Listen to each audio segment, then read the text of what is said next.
إياك نعبد وإياك نستعين اهدنا الصراط المستقيم صراط الذين أنعمت عليهم غير المغضوب عليهم ولا الضالين آمين.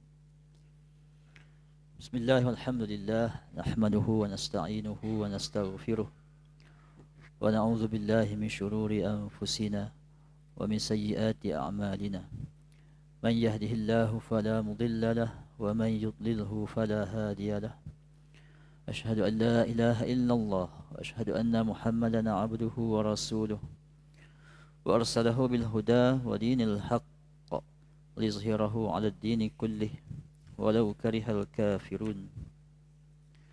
قال الله سبحانه وتعالى في الكتاب العزيز أعوذ بالله من الشيطان الرجيم إن في خلق السماوات والأرض واختلاف الليل والنهار لآيات لأولي الألباب الذين يذكرون الله قياما وقعودا وعلى جنوبهم ويتفكرون في خلق السماوات والأرض ربنا ما خلقت هذا باطلا سبحانك فقنا عذاب النار.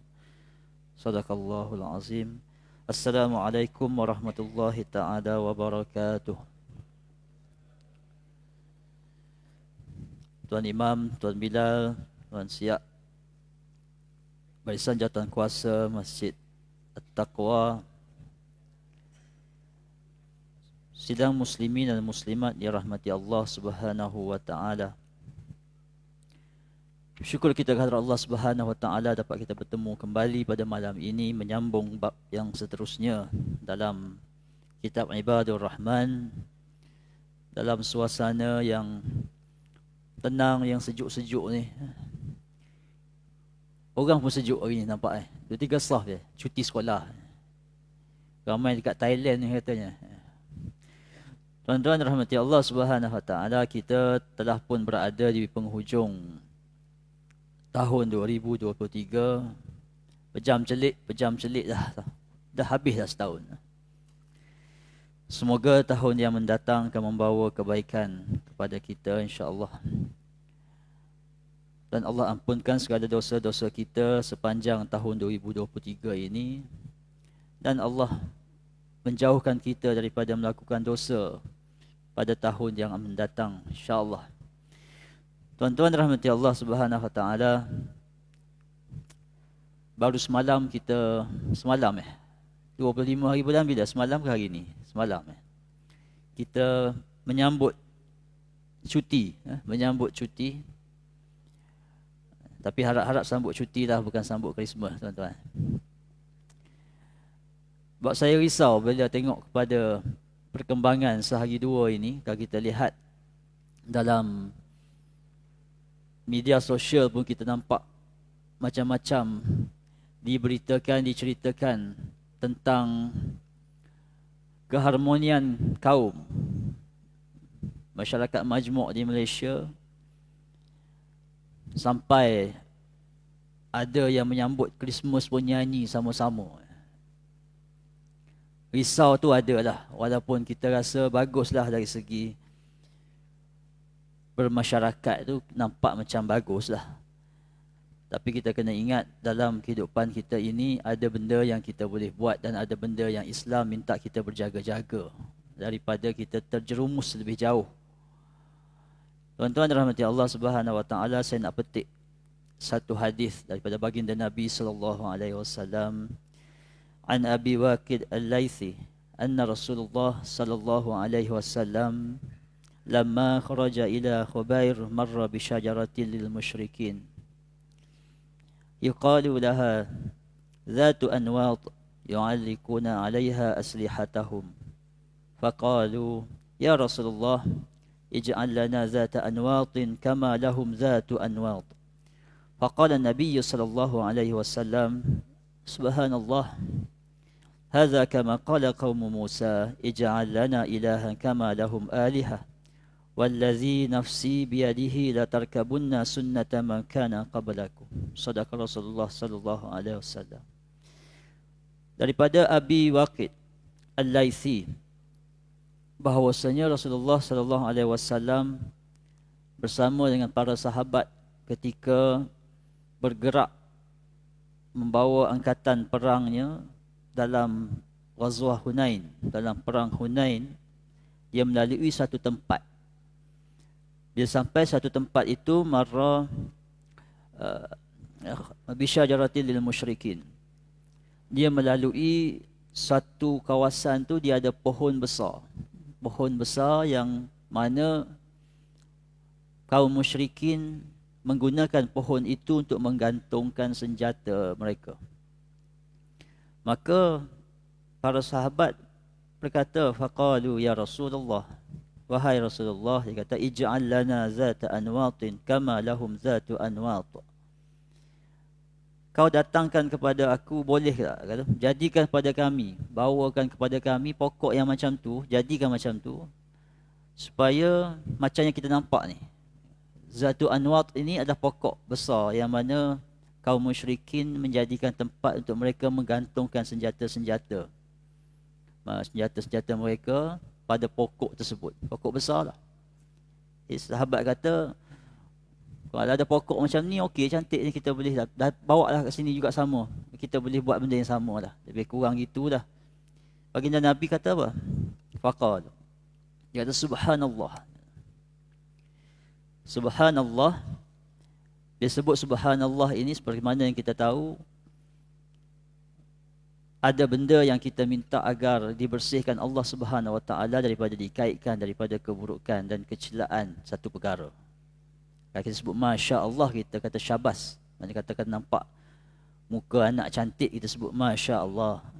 Kita sebut nampak lautan ataupun awan, langit yang cantik, kita sebut masya-Allah. Tapi kalau kita sebut benda yang kita tengok benda tu macam tak apa nak kena ni. Harap-harap tak terkenalah pada kita, dan kita kena sucikan Allah Subhanahu Wa Taala cepat-cepat. Sebut subhanallah. Maknanya yang tak elok ni bukan daripada Allah ni. Maha suci Allah aku bersihkan. Allah ni maha suci. Bukan benda yang dia tak boleh nak kaitkan dengan dia lah benda ni. Maka Nabi Muhammad memberikan isyarat. Dia kata apa? Hadza kama qala qaum Musa. Apa yang kamu kata ni macam yang kaum Musa kata pada Nabi Musa. Ij'al lana ilahan kama lahum alihah. Jadikan bagi kami Tuhan sebagaimana yang kami nampak Tuhan tu. Nabi sebut. Nabi sebut lagi, wallazi nafsi biyadihi latarkabunna sunnata man kana qablakum. Maha suci Tuhan yang mana diriku ini ada di tangannya. Sungguhnya kamu manusia ini akan mengikut apa yang orang-orang sebelum kamu buat. Maknanya Nabi mengingkari permintaan itu. Kalau tengok ni pokok tu pokok gantung senjata je. Bukan nak sembah. Bukan dikatakan masuk gereja ke, tak. Tapi dia tengok pokok tersebut, kaum musyrikin gantung senjata, maka Nabi dia kata bawa, kalau ada pokok macam ni, kalau kita gantung senjata bagus juga. Macam itulah kata lebih kawannya. Nabi kata subhanallah. Kamu ni sama macam kaum Musa. Nampak ada Tuhan lain buat jadi Tuhan macam ni.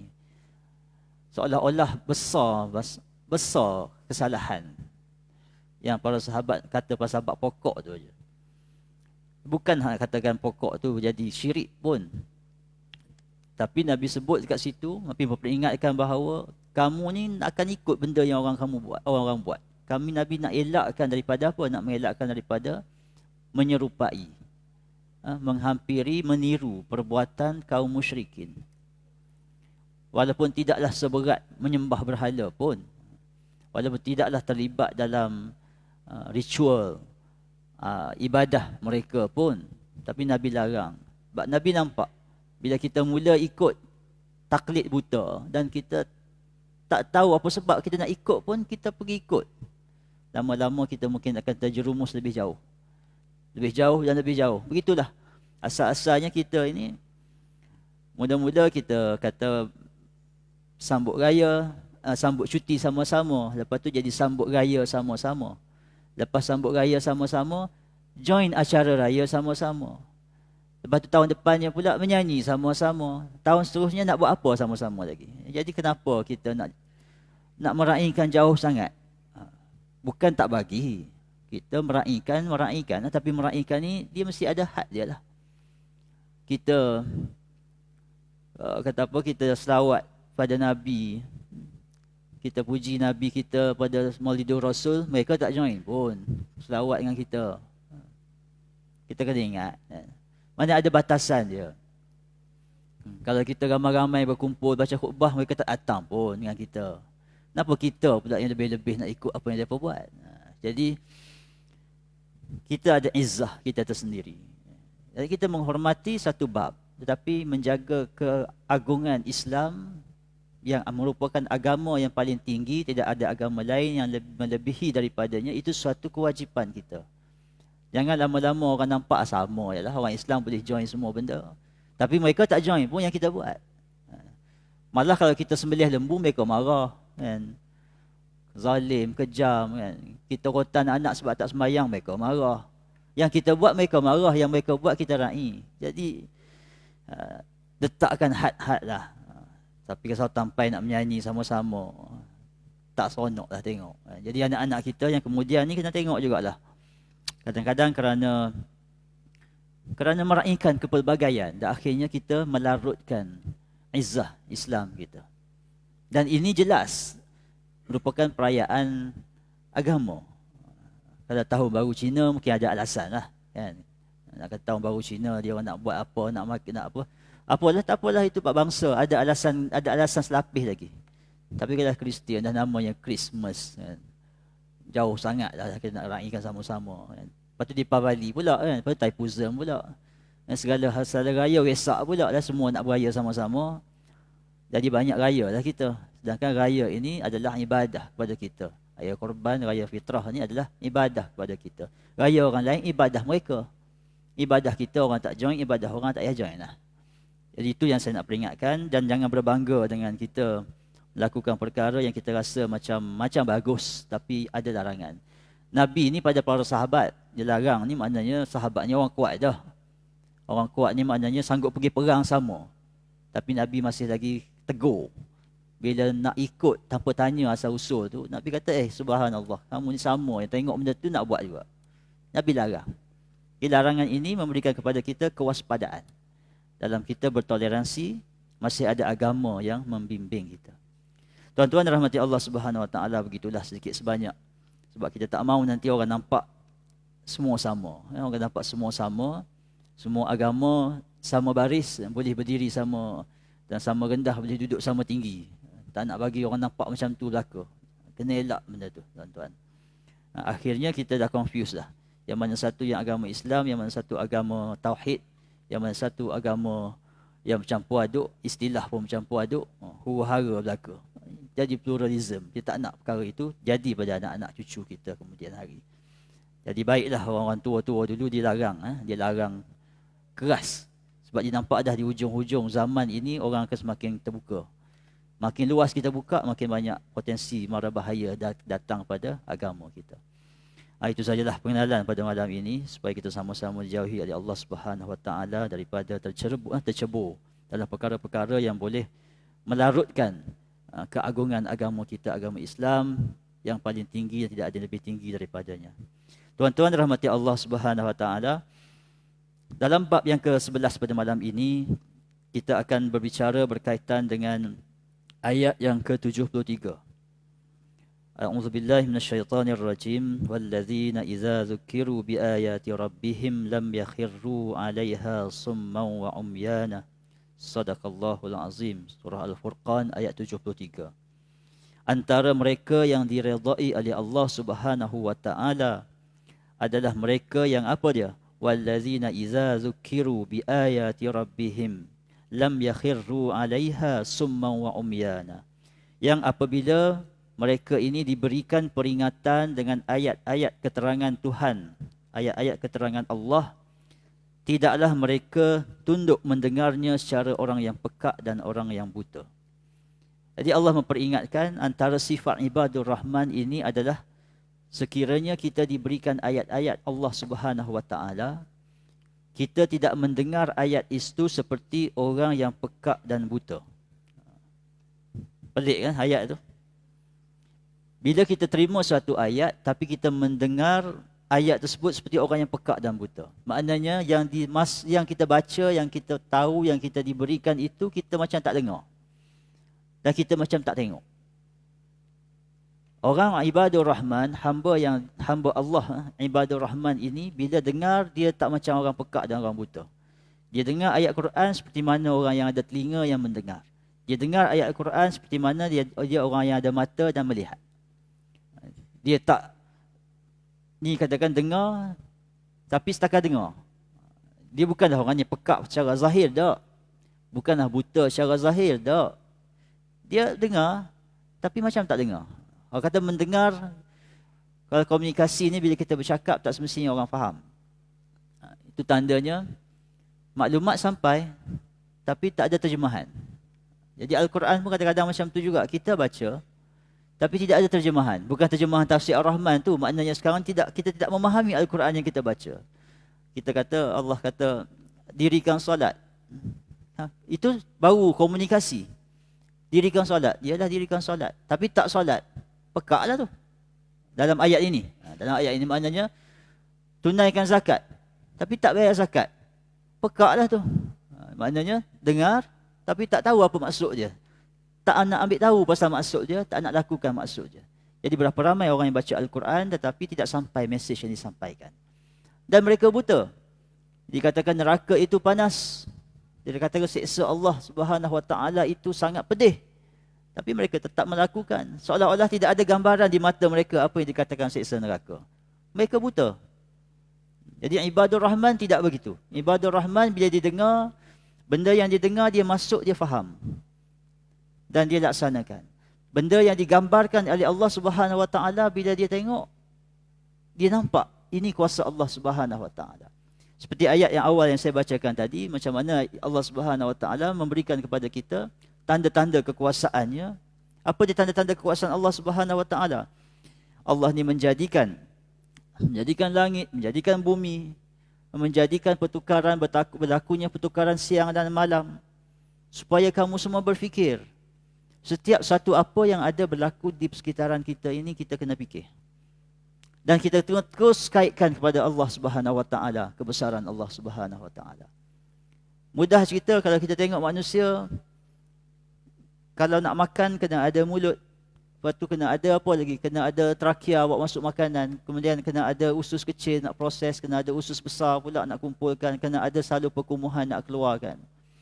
Kena ada jantung nak pam darah, kena ada buah pinggang nak proses perkumuhan. Kena ada hati nak menapis toksin. Nyamuk ada tak? Tapi kenapa nyamuk sihat juga? Kalau kita fikir tuan-tuan, kuasa Allah Subhanahu Wa Taala ni, kita tak payah fikir macam mana cara nak buat dunia. Kita fikir macam mana cara nak buat nyamuk. Kita dah pening tuan-tuan. Jangan fikir macam mana nak buat manusia. Fikir macam mana nak buat semut. Macam mana semut boleh bergerak? Manusia nak bergerak, kita orang doktor ramai kat sini. Dia ada apa? Dia ada medulla oblongata, cerebellum, segala macam lah. Ini fungsi dia berfikir, ini fungsi dia nak gerakkan anggota, ini fungsi dia nak apa ni? Macam-macam fungsi lah otak ni. Nyamuk otak dia macam mana dia nak bagi tahu dia pergi nak isap darah orang, macam mana nak terbang, macam mana nak imbangkan sayap dia. Otak dia kat mana? Tapi macam mana dia boleh hidup juga? Sedangkan manusia kalau tak ada otak tak boleh hidup. Tak ada buah pinggang, naya. Nyamuk buah pinggang dia kat mana? Dia isap darah orang, macam mana nak tapis darah orang tu? Jam tuan-tuan. Tapi hidup. Dan dia hidup segar. Malahan nyamuk yang kecil tu boleh buat orang mati. Dengan sebab apa? Dia bawa pula virus. Dia bawa pula demam. Jadi orang kata demam denggi contohnya. Sekecil-kecil nyamuk. Besar mana virus yang dia bawa tu banding dengan manusia ni? Nyamuk tu sendiri pun dengan jari kelingking kita pun rasanya dah dekat 50 kali ganda lagi kecil jari kelingking kita. Tapi dengan dia seekor, virus yang dia bawa tu boleh jamkan satu badan manusia. Kita tak boleh tengok nyamuk lah. Kita kena tengok siapa yang buat tu, Allah Subhanahu Wa Taala. Baru kita nampak, tak payah fikir lah. Memang kerja Allah Subhanahu Wa Taala, tak boleh kata apa lah. Tapi kalau kita sebagai orang yang tidak pekat dan tidak buta, kita kena pandang sampai ke tahap macam tu. Anak-anak, siapa ayah-ayah kat sini yang biasa tengok isteri bersalin.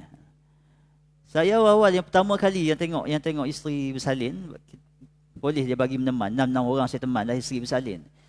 Rasa macam mana nak keluar ni kan? Besar mana budak ni kan? Kemudian bila dia keluar daripada saluran yang keluar tu, dia macam belon kan, kecil, dia menggelembung keluar. Tengok macam, macam mana dia boleh berlipat dalam tu keluar, tak patah leher. Kita fikirkan jam. Kalau keluar ke orang lelaki, macam mana pula rasa kan? Boleh mati rasanya ni. Tapi ibu-ibu lepas hadap salin, terus peluk anak senyum je. Kadang-kadang ini semua kuasa Allah Subhanahu Wa Taala. Banyak benda yang kita nampak kita ni hebat, kita boleh buat. Tapi kita lupa bahawa Allah Subhanahu Wa Taala menggerakkan benda yang kita rasa kita hebat. Kapal terbang, kita nampak kapal boleh terbang, macam mana boleh terapung, tak ada tali ikat kat atas. Macam mana graviti boleh tarik ke bawah. Kemudian macam mana duduk atas puncak gunung lebih sejuk. Duduk kat bawah panas sikit. Sedangkan matahari lagi dekat kalau duduk atas gunung kan. Kalau kita fikir segi logik lah. Matahari makin duduk atas gunung makin dekat dengan matahari. Kenapa makin atas gunung makin sejuk? Rupa-rupanya bukan sebab matahari dia makin sejuk, sebab makin jauh daripada teras bumi. Kejadian-kejadian itu membuatkan kita rasa macam yang ilmu yang kita ada ni tak banyak sangat lah. Bukan tak banyak sangat. Macam sebutir pasir berbanding dengan 7 lautan. Kita rasa itulah yang kita rasa kita terror, kita hebat. Allah Subhanahu Wa Taala boleh buat dengan kun fayakun. Jadi Allah Subhanahu Wa Taala bagi orang-orang yang beriman, orang yang diredai oleh Allah Subhanahu Wa Taala, dia akan melihat setiap satu benda itu dia kaitkan dengan kuasa Allah Subhanahu Wa Taala, mendatangkan kegaguman. Kagumnya pada Allah Subhanahu Wa Taala. Bagaimana seorang bayi yang lahir tanpa perlu diajar dah tahu nak menyusu mak.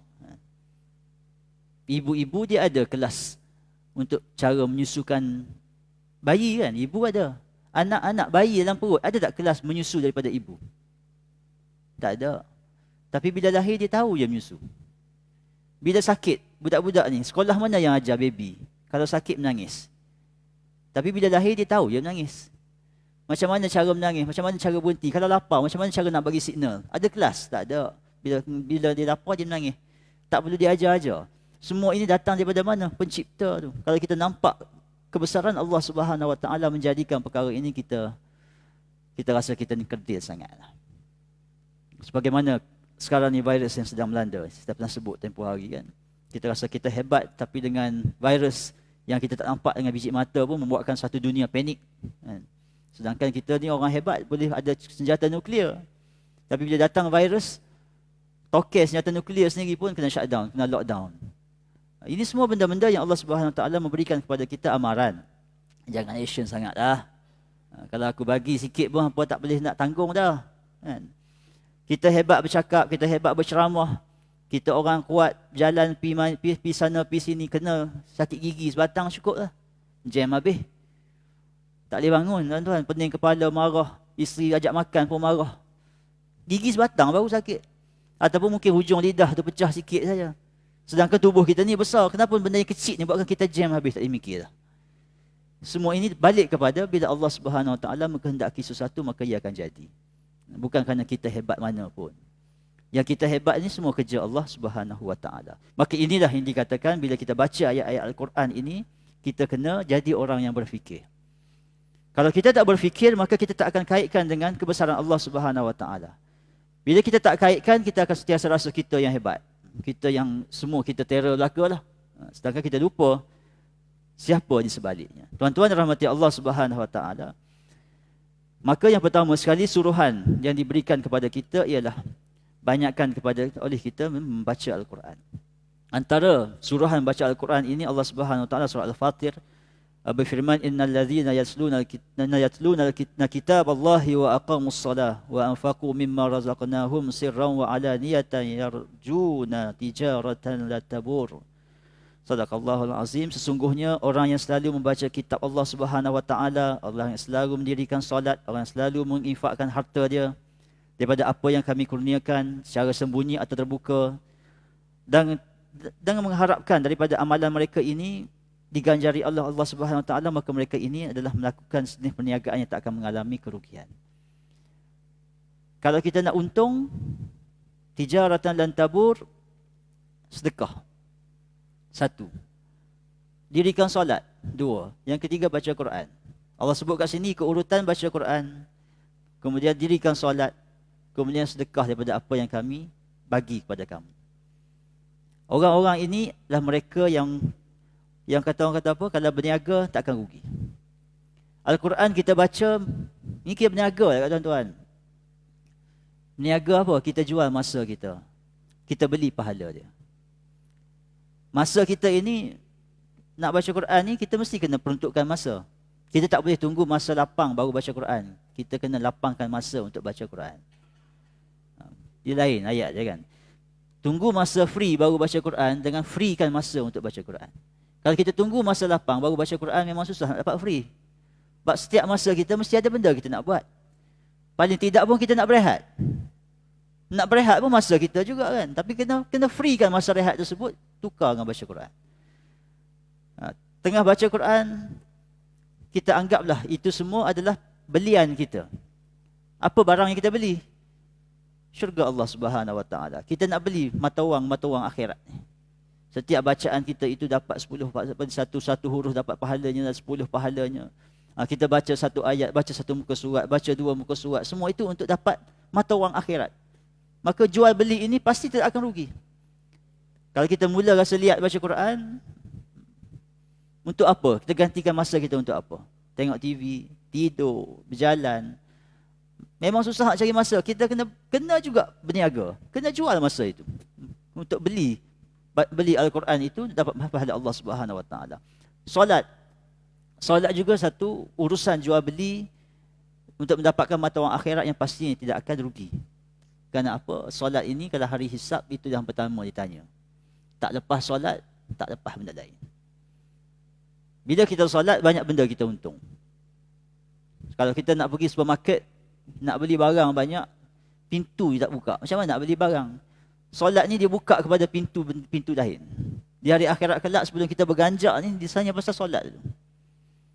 Kita nak beli syurga ke, nak beli syurga lapis berapa, lapis pertama, syurga Firdaus, syurga apa kita nak beli, pintu kena buka tu. Kita nak masuk shopping komplek, nak beli barang, sale macam mana sekalipun, kalau pintu tak buka, tak boleh beli barang tu. Maka itulah solat kita, buka pintu untuk benda-benda lain. Kalau kita tinggal solat, kita tutup pintu tu. Jual lah apa pun, Allah offer lah apa pun, nak beli macam mana, pintu tak buka, walaupun barang ada kat dalam. Dan kemudian sedekah. Sedekah juga merupakan perniagaan yang tak akan rugi. Kerana apa? Bila kita simpan duit kita, duit itu mungkin habis. Duit itu mungkin akan cicir. Duit mungkin kena ragut. Wa'liyazubillah min zalik. Duit mungkin kena apa? Kena rompak. Duit mungkin terbakar. Duit mungkin kena makan anai-anai. Malah kalau kita simpan emas sekalipun, walaupun emas orang kata harganya naik kan. Walaupun emas tu harganya naik. Tapi boleh, bila masa sahaja kita mati begitu sahaja, tinggal emas gitu je. Emas memang harga naik, tapi kita mati sebelum kita dapat jual emas. Sama juga. Tidak ada manfaat pun, berebut pula faraid. Nak bahagi pula emas ada 3 kilo kan. Payah tuan-tuan. Tapi kalau kita sedekahkan awal-awal, pastinya pahala sedekah itu memang dah milik kita dah. Bila kita mati, dah jadi milik kita dah pahala tu. Tak ada suruhan nak faraidkan pahala. Pahala yang kamu dapat ketika sedekah, tak fikir nak faraid. Semua kita milik kita, dan insya-Allah di hari akhirat kelak ditimbang tu, sebelah kanan ni kamu punya. Tak bagi orang lah. Kalau RM100, RM90 kita sedekah, RM90 itu milik kita. RM10 mungkin cicir, mungkin habis membazir, mungkin beli benda tak perlu. Mungkin duit itu jatuh ke mana-mana, kita tak tahu.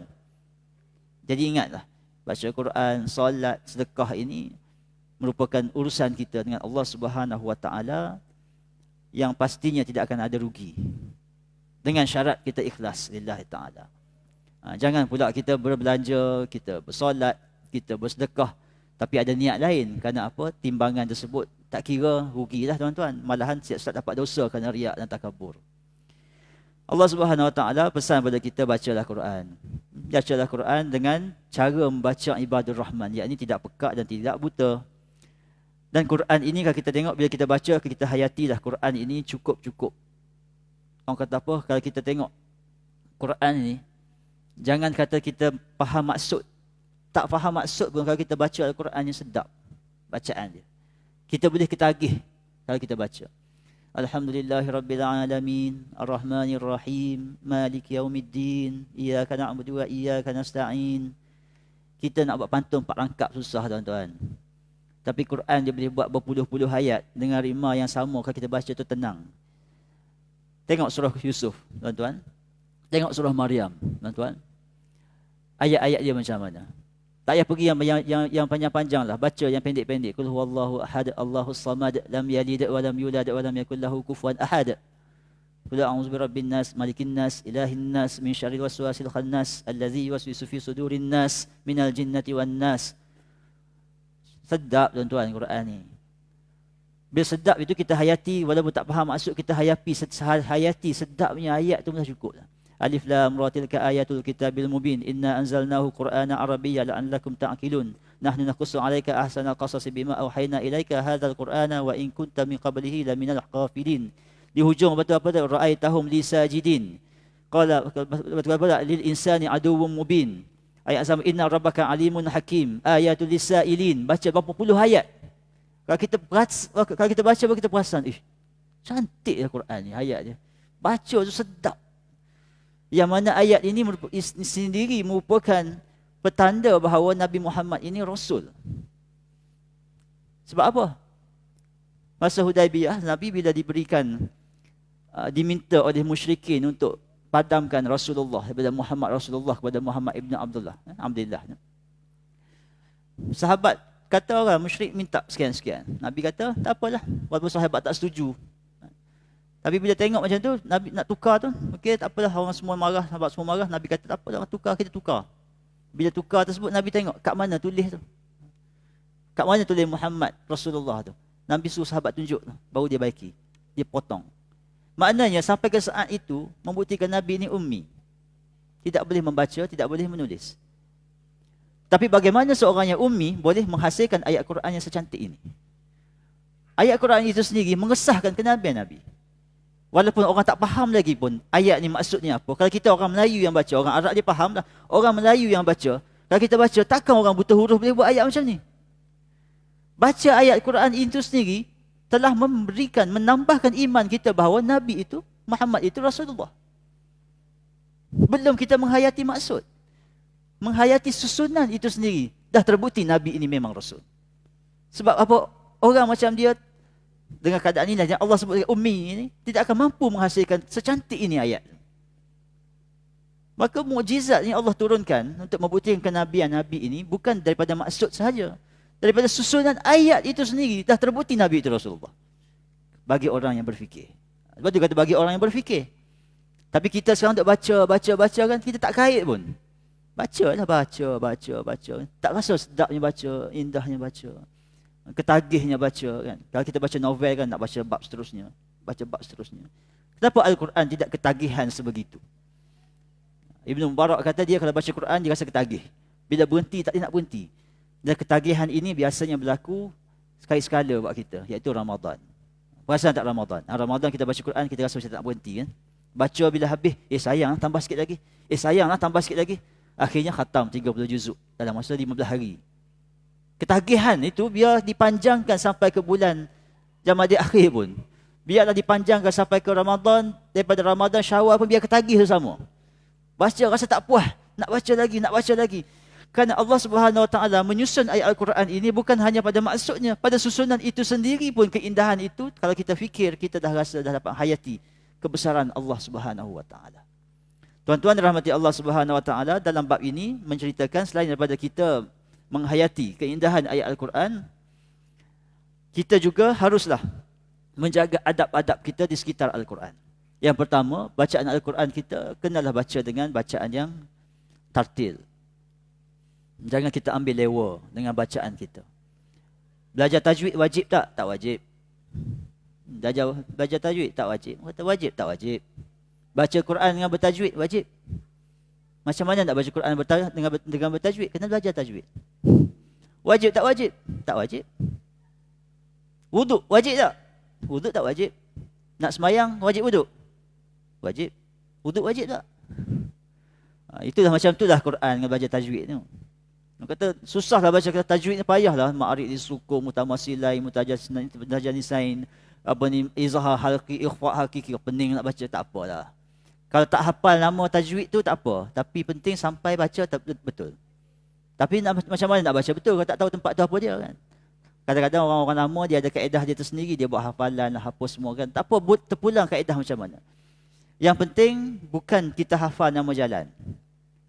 Bagi tahu orang-orang yang baru nak belajar tajwid ni, yang baru nak belajar, yang dah expert, janganlah buat macam tu pula kan. Jangan pening kepala nak hafal sangat nama hukum tajwid. Kita hafal jalan Lokyu, jalan Maharaja Lela, jalan Sultan Abdul Halim, masuk KL sesat. Dia hafal nama jalan, tapi nak masuk kiri kanan tak tahu. Setengah orang dia tahu, lepas ni kiri, lepas ni kanan, lepas ni pergi terus, lepas ni U-turn, lepas ni masuk roundabout. Jalan apa? Aku tak tahu. Ini contoh orang belajar tajwid, dia tak hafal hukum tajwid. Ini apa? Izhar hakiki ke ikhfa hakiki? Tak tahu aku. Tapi kalau nun dengan kaf, dah dengung lah. Yang kihu, dah betul lah tu. Walaupun dia sebut izhar hakiki, tapi dia sebut yang kihu, betul lah tu. Tapi kalau dia sebut ikhfa hakiki, dia yam kihu, salah juga. Sama lah. Hafal nama jalan tak semestinya sampai kat tempat. Tapi kalau tahu kiri kanan, tahu roundabout pusing kat mana, insya-Allah tak tahu nama jalan sampai kat tempat tu. Tapi lebih baik hafal nama jalan dan tahu hukum lah. Itu paling baik. Jangan, maksud saya hari ni ialah jangan kita paksa orang baru belajar ni macam kita yang dah expert. Kita ni bukan saya, tuan-tuan yang expert. Saya pun tak expert, saya tak hafal bahkan nama hukum tajwid ni. Kadang-kadang dia confuse nama, dia confuse dengan nama. Nak ingat nama tu habis 2 ayat lah. Tapi bila sampai kat sini, ini kena baca sekian, ini kena baca sekian, ini kena baca sekian. Itu yang penting. Itu yang kita kena tahu. Tangan ni macam mana dibuat? Tangan ni macam mana dibuat tangan? Berapa urat darah ada? Nadi dekat mana? Jari ada berapa? Urat ada berapa? Tak hafal tak apa tuan-tuan. Tapi kita tahu tangan buat apa? Nak makan. Dah, cukup. Apa guna tangan? Nak suap makanan. Tangan mana suap makanan? Tangan kanan. Dah. Yang urat darah apa semua biar doktor belajar. Ni kita belajar segala benda tapi makan dengan kaki. Tak guna tuan-tuan. Itu kaedah dia dalam kita belajar. Tapi wajib tak wajib belajar tajwid? Balik-balik pada persoalan tadi lah. Sama ada kita menghafal nama hukum ke, kita tak hafal nama hukum ke, tapi kita wajib baca dengan bertajwid. Jaga bacaan tersebut supaya tak lari maksud. Dan bila tak lari maksudnya pula, kita janganlah perkecilkan, remehkan pula sahabat-sahabat kita yang baru belajar. Kita kena ingat orang yang baca Quran ini, kalau kita dah pandai, pahala dia baca Quran. Kalau tak pandai, pahala dia baca dalam merangkak tu pahala juga sebenarnya. Sebab apa? Dia belajar. Lagi susah dia belajar, lagi banyak pahala dia. Kita baca laju lah. Macam orang jutawan bagi sedekah 1,000. Dengan orang yang tukang kebun gaji 500. Tukang kebun gaji 500 bagi sedekah RM1. Jutawan bagi sedekah 10,000. Siapa lagi susah? Kita tengok 10,000 lah.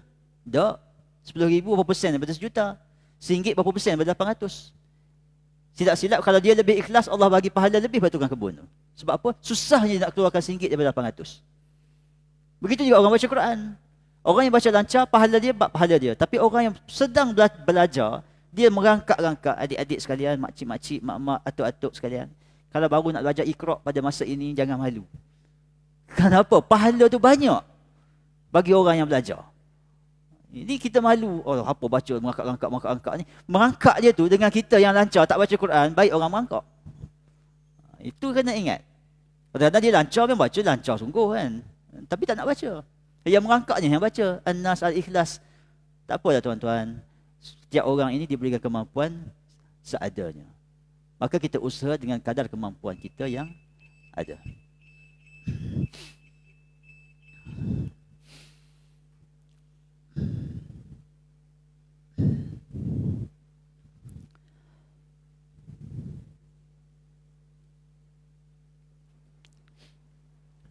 Subhanallah, alhamdulillah, wa la ilaha illallah, Allahu akbar, wa la hawla wa la quwwata illa billahil aliyyil azim. Allahumma shalli ala sayyidina Muhammad wa ala ali sayyidina Muhammad ya karim. Allahu akbar, Allahu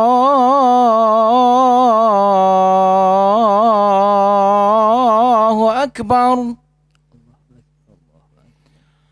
Allahu akbar, Allahu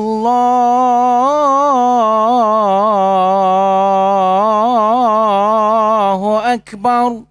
Allahu akbar, Allahu akbar. أشهد أن لا إله إلا الله.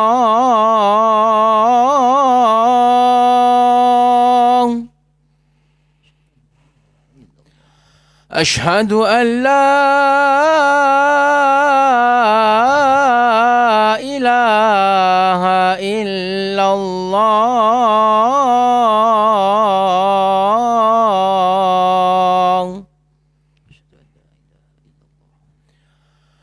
أشهد أن محمدًا رسول الله.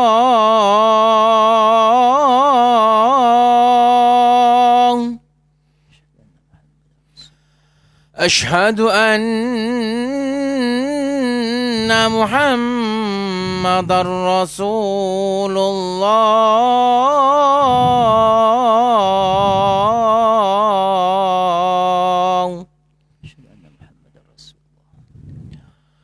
حي على الصلاة.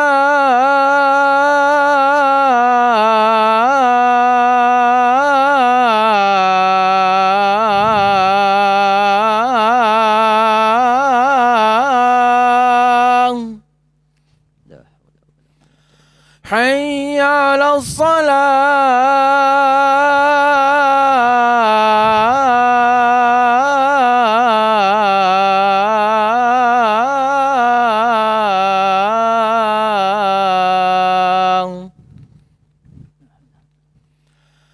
حي على الفلاح.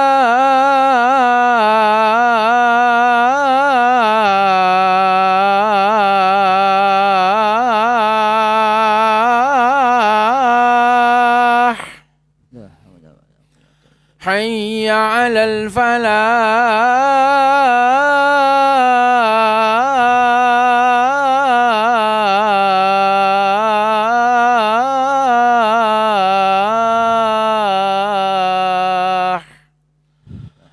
الله أكبر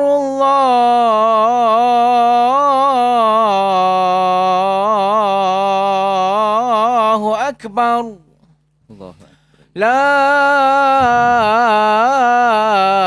إله إلا الله.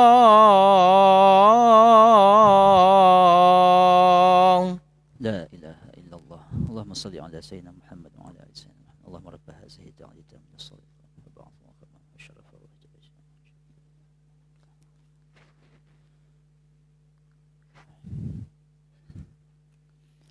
Baik, setelah kita mengetahui baca Al-Quran ini, kita baca dengan tartil, jaga tajwid dia, jaga bacaan, jaga makhrajnya. Sama-sama kita usahakan untuk belajar sekadar yang kita mampu. Dan tuan rahmati Allah Subhanahu Wa Taala. Adab yang kedua sekitar Al-Quran ialah bila dibacakan Al-Quran, maka kita dengarlah dan diamlah.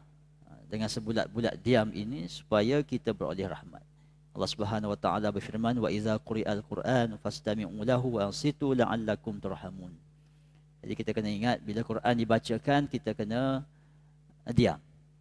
Jadi ini merupakan adab sekitar Al-Quran yang kita peringatkan. Kadang-kadang sekarang ni sebab musim kita pakai iPad, kita pakai handphone semua ni, kita terlupa. Kita buka Al-Quran sebelah lagi buka cerita Hindustan. Jadi dah sekarang ni, dulu tak. Sebab dulu tidak ada kemudahan sedemikian. Bila kita tok guru baca Quran, anak murid kat tepi ni, budak-budak bising memang kena piak lah. Tapi sekarang dah jadi macam biasalah. TV baca Quran, buka Quran TV. Tapi yang kat belakang ni menyanyi, bergelak ketawa. Kadang adab itu kita tak perasan. Dia merupakan adab yang hilang. Nampak kecil. Sebab apa kita nampak kecil? Sebab dah jadi normalisasi, dah jadi normal dalam masyarakat kita sedemikian. Dalam kereta kan, dalam kereta kita buka Quran dalam kereta, cakap telefon. Kita nampak tak ada masalah pun, tak ada orang marah pun. Iyalah, tapi adab ni tidak ada lah. Kalau dulu-dulu memang kena marah macam tu kan, bila baca Quran diam. Tambahan pula kalau baca Quran ni orang kata apa? Sebab apa masjid-masjid surau semua ni kadang-kadang tak boleh dikuatkan bacaan apa ni, buka pembesar suara ni. Sebab apa? Takut mengganggu jemaah yang kat dalam ni baca Quran ketika iktikaf kan. Dan mereka yang iktikaf baca Quran pun kena baca jangan sampai ganggu orang sebelah. Maknanya dia ada adab yang kita kena jaga. Kadang-kadang kita ni dalam masjid, kita lebih merisaukan speaker kita dekat luar sana. Tak bagi orang yang tak datang masjid ni dengar bacaan Quran yang kuat. Tapi kita tibai speaker dalam yang kuat sampai orang musafir yang masbuk nak semayang tak dapat. Itu kadang-kadang saya tegur je lah kadang-kadang tempat-tempat masjid ni alhamdulillah. Kadang-kadang bila saya kerap bermusafir. Pergi sana, pergi sini, dah pejabat banyak kan, rumah satu je lah. Kalau kita semayang maghrib, lepas semayang maghrib kita mesti nak, kalau kita nak jamak takdim, kita akan semayang isyak. Kalau berjemaah dengan isyak dengan kawan-kawan kan, nak akad takbir, kesian tu imam nak baca. Sebab apa dengan zikir dilantunkan dengan kuat ni. Speaker adalah tahap-tahap Masjidil Haram lah kan. Cari tiang yang tak ada speaker, semua tiang ada speaker. Last kali yang masbuk, yang musafir, yang jamak ni, baca berlawan dengan Tok Imam zikir dia baca. Sedangkan dia baca Fatihah, Tok Imam baru zikir je. Siapa menang? Orang semayang menang. Tapi kerana speaker tu, kat luar tutup, tak bagi orang taman marah. Tapi kat dalam tengah ganggu orang semayang, musafir. Sedangkan semayang tu semayang wajib. Ini semua adab. Bila kita fikir dia dah normalize, tak apalah. Dah tak apalah. Akhirnya hilang gitulah adabnya. Jadi pesan. Pesan anak-anak. Bukan pesan anak-anak, pesan ayah anak. Pesan mak anak pun. Kalau kita buka Quran, diam. Kalau tak boleh diam, tak payah buka Quran. Sebab kita dengar buka Quran ni, kita nak dengar. Kalau tak faham pun, bila kita dengar tu, dia lantunan ayat suci tu, kita rasa tenang. Kalau kita buka Al-Quran, kita buka TV. Apa benda buka Quran? Di mana Agung bercakap, Menteri Besar bercakap, yang kat depan nak bercakap? Tak boleh. Memang kena halau keluar dewan. Tapi kita, kalamullah diperdengarkan, kita buka hiburan kat tepi. Kan nampak kurangnya adab tu. Itu bahasa sekarang lah kurangnya kan. Kena bahasa sekarang lah. Ini kita biasa buat tanpa kita sedar. Kerana dah menjadi kebiasaan. Jangan jadikan kebiasaan benda yang salah. Walaupun benda itu kebiasaan, tapi kalau salah tetap salah. Larang. Semayang satu, baca Quran satu. Kemudian bila baca Quran ni diam. Diam tu dengar. Kalau tak nak dengar, buka buat apa? Kalau buka dengar. Tak nak dengar, tak payah buka dulu. Cari masa yang sesuai. Tuan-tuan rahmati Allah Subhanahu Wa Taala, dan kita hayati. Bila kita dengar, baru kita boleh hayati. Ini semua adab. Dan adab ini bukan adab kita dengan manusia. Adab ini dengan kalamullah. Jadi itu yang kita kena jaga. Bagaimana kita nak berfikir, nak tadabbur ayat Quran, nak lihat kebesaran Allah Subhanahu Wa Taala, sedangkan adab asas pun kita gagal. Itu kita kena ingat. Ini yang pesanan yang sama-sama kita kena ambil perhatian untuk diri kita.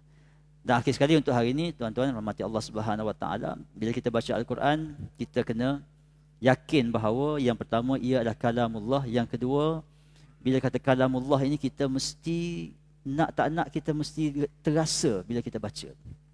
Sebab apa? Kalau surah Al-Jin, Bismillahirrahmanirrahim, Qul uhiya ilayya annahu istama'a nafar minal jin faqalu inna sami'na Qur'anan ajab. Katakanlah wahai Muhammad, telah diwahyukan kepadaku segerombolan jin telah mendengar Al-Quran yang dibacakan. Lalu mereka menyampaikan kepada kaumnya berkata, sesungguhnya kami mendengar bacaan Al-Quran ini, susunan dan kandungannya sungguh menakjubkan. Allah pesan apa? Kau bagi tahu ya Muhammad bahawa aku telah mendengarkan bacaan Al-Quran, segerombolan jin datang dengar, dan kemudian jin itu sampaikan pada yang lain dan mengakui bahawa susunannya dan kandungannya sungguh menakjubkan. Saya nak tutup malam ni dengan ayat apa? Kalau jin dengar Quran pun boleh insaf. Kalau kita dengar Quran tak rasa apa-apa, malu kat jin, tuan-tuan. Aqulu qawli hadza wa astaghfirullah azim li wa lakum wa lisairil muslimin wal muslimat fastaghfiruh fa ya fawzal mustaghfirin. Assalamualaikum warahmatullahi taala wabarakatuh. Subhanakallahumma bihamdika asyhadu an la ilaha illa anta astaghfiruka wa atubu ilaik. Al-asri innal insana lafi khusr.